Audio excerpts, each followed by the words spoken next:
Hey everybody, hi. Boy, I just tried to write something in the live chat and I missed half the word. Of course. Oh, and now oh well. How is everybody tonight? I hope you are doing well. Oh, here we go. Send it. There we go. Let's see if I can get that right. Well, I made a decision. I decided that for the 12 days of Christmas, since it kind of started last night, if you go through Christmas Day, I could do that. I'm going to go with it. It's going to be that way. Instead of showing pictures of this or that might match this or doing editing, I'm going to give myself a break, Christmas present, and share some stories. There may be a chance that I will be moving this a little earlier in the evening. It just depends on how, well, let's just say physical therapy kicked my booty yesterday, and the exercises I've done today, oh my goodness. Yeah, they're crazy. So we'll see how that goes. Yeah. So tonight I decided that I'm going to instigate for the rest of Vlogmas and through Christmas, maybe through the end of the year, because there's some pretty cool, just some of my favorite stories, children's books. I'll read excerpts from other books that are not children's books. But tonight, I think I'm going to start with that. Yep, that's what we're going to do. Anyway, that's it. So I'm Gretchen Shepard. I am a retired librarian, elementary school librarian, and retired teacher. I'm also a photographer. I make my best effort to find the beauty hidden in plain sight in my photographs. I love photographing in black and white.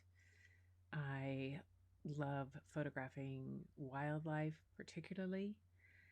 I enjoy landscapes a great deal. Hi, Angie. Hi, Sammy. But I am not a big fan of doing weddings. So, I always say bears before brides if I'm out photographing. But with all of that, with this knee replacement, with everything that is going on, it has become increasingly difficult to get to my computer and to set things up. And with the physical therapy going the way it is, which is good, I decided I would tap into another area of my expertise and fun, and that is to share some stories. So, like I said, I started the other night. I did Cajun Night Before Christmas for, I think Angie was the only one here, and things weren't working very well. So we will revisit that one. And I read The Year of the Perfect Christmas Tree, which is just a beautiful Appalachian story. Last night, I read The Dragons Are Singing Tonight. Definitely not a Christmas story, but a bunch of poems that are wonderful. And Scrunch stuck around to listen to tonight. He also helped me find some other books that will be coming up. There's actually 3 books in the Cajun Night Before Christmas series. There's the Cajun Night After Christmas, so you can imagine what that's about. And then there's Gaston the Green-Nosed Alligator that's also in the series, so that'll be coming up. But tonight I went for, I inspired your painting tonight, Angie. I loved watching that on it. I really did. I really did. That was so cool what you guys are doing over there, what Tish is doing with Artapalooza and everything. I think it's just wonderful. I'm actually looking forward to maybe participating in 2022, seeing how that goes, seeing if I can remember to do my camera setup if I'm doing overhead, to make sure that I'm at horizontal before I start to go live and all that kind of stuff. But we'll just see. And I think I might tap into Sammy Superstar there for some help with audio and some other setup. But that's coming down the road. Right now, though, I want to. I got a new opening. If you saw my new opening for the I designed for this show for this time, it was so much fun. I've been having a lot of fun with Canva, which is interesting. I am using a lot of their pre-production stuff and then trying to incorporate some of my photographs in it, which is an interesting design thing for me to do, which I love. And so I did that tonight, and that's a new push for me with Ecamm. That's a whole part of this purpose, is how much further can I get with Ecamm, and how much can I learn, and it's great. It's great fun. But so I got that done. I've gotten a couple cameras now. I actually have my Mark II up here, and then I have my phone. I found an old iPhone, wiped it out, cleared it out, dumped everything, took the SIM card out, did it and figured it out, and got it to brand that. So that's just at this spot, and that frees up my desktop, which, as we all know, is extremely overloaded. So until my new Mac arrives, and I will have to just keep putting along with what I'm doing. So tonight, though, let's get back to tonight. Tonight is a story time, and tonight's story is called Santa Cows. It is by a local author to the Northwest named Cooper Eden. And my green rock came to visit. Cooper, I met him many years ago when he was collaborating with a very close friend of mine that is a magician. My best friend's husband is a well-known magician in Sefton, and Cooper were collaborating on a show for the Children's Theater here in town, and it was pretty amazing. And it was fun. I'd heard of Cooper's work through my collections of children's literature and stuff, but to see how he works and how he put his stories together was very fun. The illustrations are done by Daniel Lane. I don't know as much about Daniel as I do otherwise, but that's okay. It's a very fun story. It's always fun to see all the different takes there are on the night before Christmas, and that is what this is. It's another take on the night before Christmas. Sorry about my arm going in and out there. I have my sweater on that I will never give up. My grandmother made it for me when I was 10. She made it for me way too big, and I just still wear it. It's that comfort thing. So this is Santa Cows by Cooper Edens and illustrated by Daniel Lane.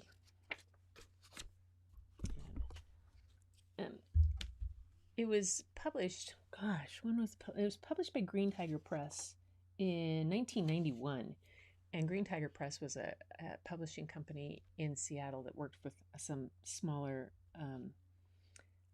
it was a division of Simon & Schuster, and just did some really specialty books in areas, and really a lot of wonderful authors had their work put out through Green Tiger.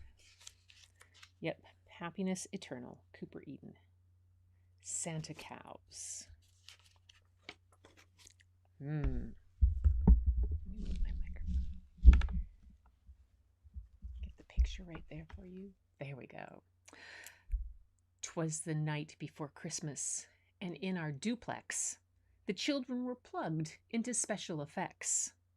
While pizza with sausage and peppers they downed, with soda plus popcorn and chips by the pound. Then while all the children the TV were viewing, the sound from the kitchen was purposeful chewing, as Elwood with clam cakes and I with chopped eel had just settled down to our microwave meal. When all of a sudden, not the sound of reindeers, but the mooing of Santa cows came to our ears. So we ran to the windows and opened the shutters. We threw up the blinds to a sky full of udders.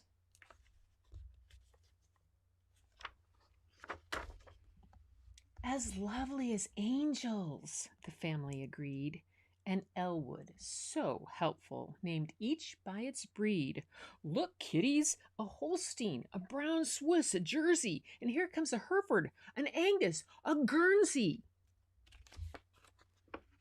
And so they did circle our satellite dish to fulfill for dear Elwood an old Christmas wish, that the cows would return as they had in his youth and share with his family their goodness and truth.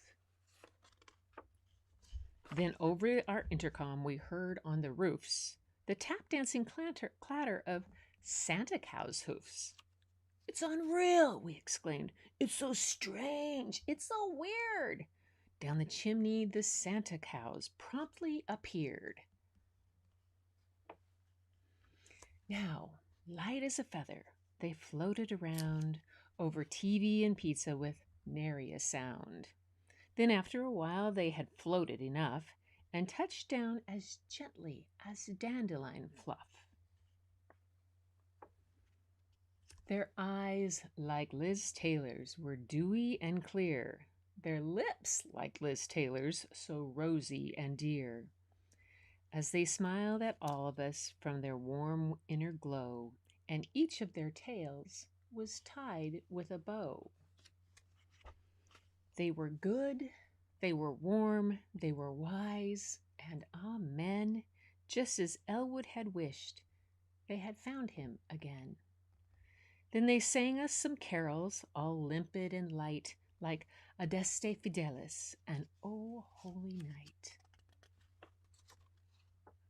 Then the Holstein presented a beautiful tree, while spellbound we sat on Aunt Maxine's settee, as we gazed at the ornaments, dazzling and rare.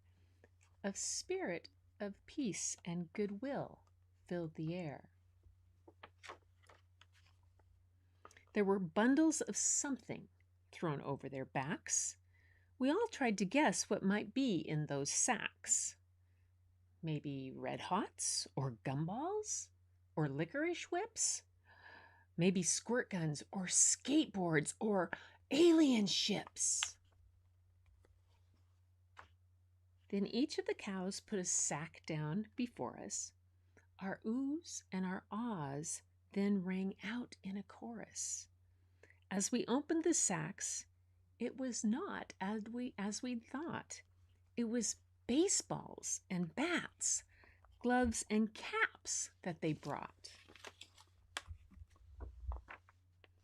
Then we traced a great diamond outside in the snow and began with the cows to hit, run, catch, and throw. So we played through the night, through each bright moonlit inning, till the sun showed its face. Christmas Day was beginning. And that's Santa cows.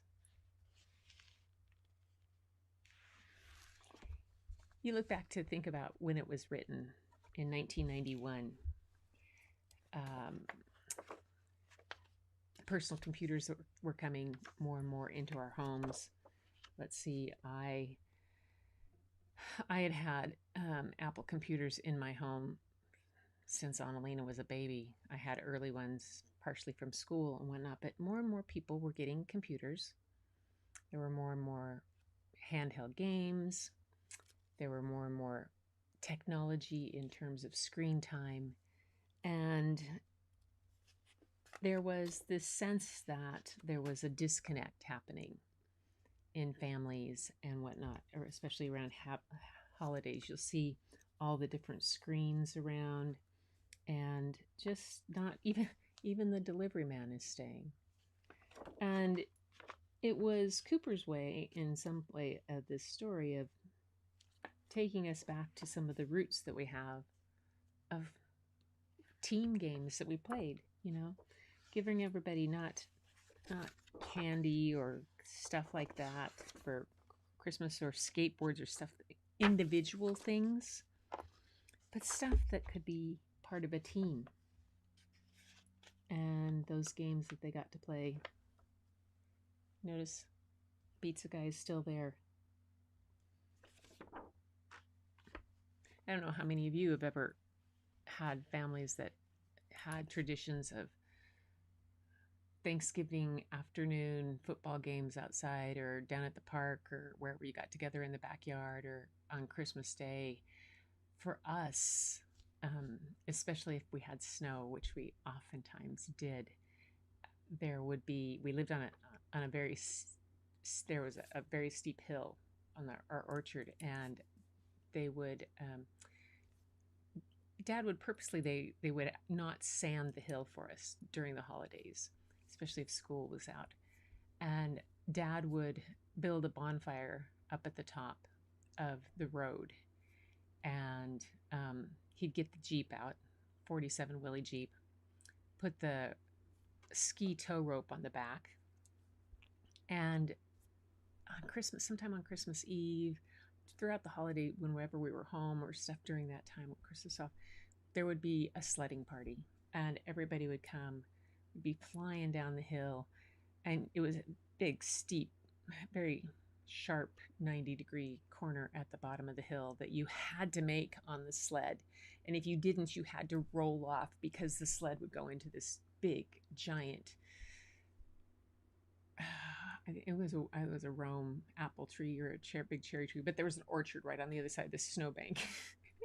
And you just had to be really careful. But if you made that corner, if you flew down the hill in your flexible flyer and you made that corner, you could keep going. And if you were really waxed up good, you could keep going and go across the canal bridge and make it almost to Buckley's house. And if that happened, my dad would take the Jeep down, and of course, I had changed it. He would go get him, and you would be on your sled in the back, and he would throw you the rope tow from the that we use for water skiing in the summer, and he'd throw you the rope tow, and you hold onto that, and he'd drag you back up the hill. And sometimes there'd be a line of us on the back of that, and he'd drag us back up the hill. So much fun. And then as the evening went on, out came the marshmallows and the hot chocolate and all of that kind of things. But it is just, hi Janice, man, I'm glad you're here. I know, isn't that big illustration cool? It's the only one that he did in the whole book. Unlike other picture books where I talked about how they oftentimes in the middle have that one presentation across that's the culminating, Cooper went a little outside the box and put that last part to make the panorama at the end. And you got a cow as a picture, everybody's out and around. Over here, there's a Santa on the roof. There's families actually watching from the roof of different houses to watch around. There's so much in it. So Janice, I liked your work tonight. That was really pretty on Artapalooza. It was fun to watch there. Hi, Gloria. Good to see you guys. So as I was saying earlier when I first came on, I'm going to be doing stories for at least for the 12 days of Christmas. This is the second. Okay, so through Christmas Day, if I count right or not, who knows? We'll do that. I'm going to try to keep it here at 7 o'clock, but physical therapy kind of is kicking my booty a little bit, and we'll see if I need to make it a little earlier. I'll let everybody know if I do. But yeah, so story time. Santa Cows. It's a good one. He has one. There's a sequel to it. I think it's another one with after vacation, and the cows go like to a Caribbean island or something like that. I don't know. I don't have that one. Oh, Janice, you're fine. Yeah. Thanks. Just everybody's. Angie loved it. Oh, you're welcome. Very well deserved. You guys that do that Artapalooza, it's so much fun. If it's kicking my booty, it's working. Oh my gosh, I tell you, yeah, it's kicking my, it's working. It is, but boy, I don't remember it being this hard 3 years ago, but that's okay. That's all right. We'll get through it. It's all good. So everybody, that's the story for tonight, for holiday story time. And I'm going to keep this up. I've got a small pile here, just right over here. I've got another little larger pile here I'm sorting through. I have all kinds of books, and some by Jan Brett. I have one, Christmas Trolls by Jan Brett, but I'm also going to read some selections from some classic books that I have had for a long time. Some of you may remember Mrs. Pigglewiggle. I'm sure she's bound to make an appearance, Mrs. Pigglewiggle. I think I mentioned probably The Jungle Book will make an appearance. A couple other ones that I'll, if I can find my Carl Sandburg Rutabaga stories. That means I have to dig around in the grandkids' room, and yeah, that's a landmine in and of itself. And until I'm a little more stable, I'm not crawling over their stuff right now. So anyway, you guys, it has been a delight to be here and to share these stories for you. And it just makes my evening. And I appreciate you coming so much. So until the next time, keep looking for the beauty hidden in plain sight. Look in the mirror first. It's right there looking back at you. And until then, have a great evening.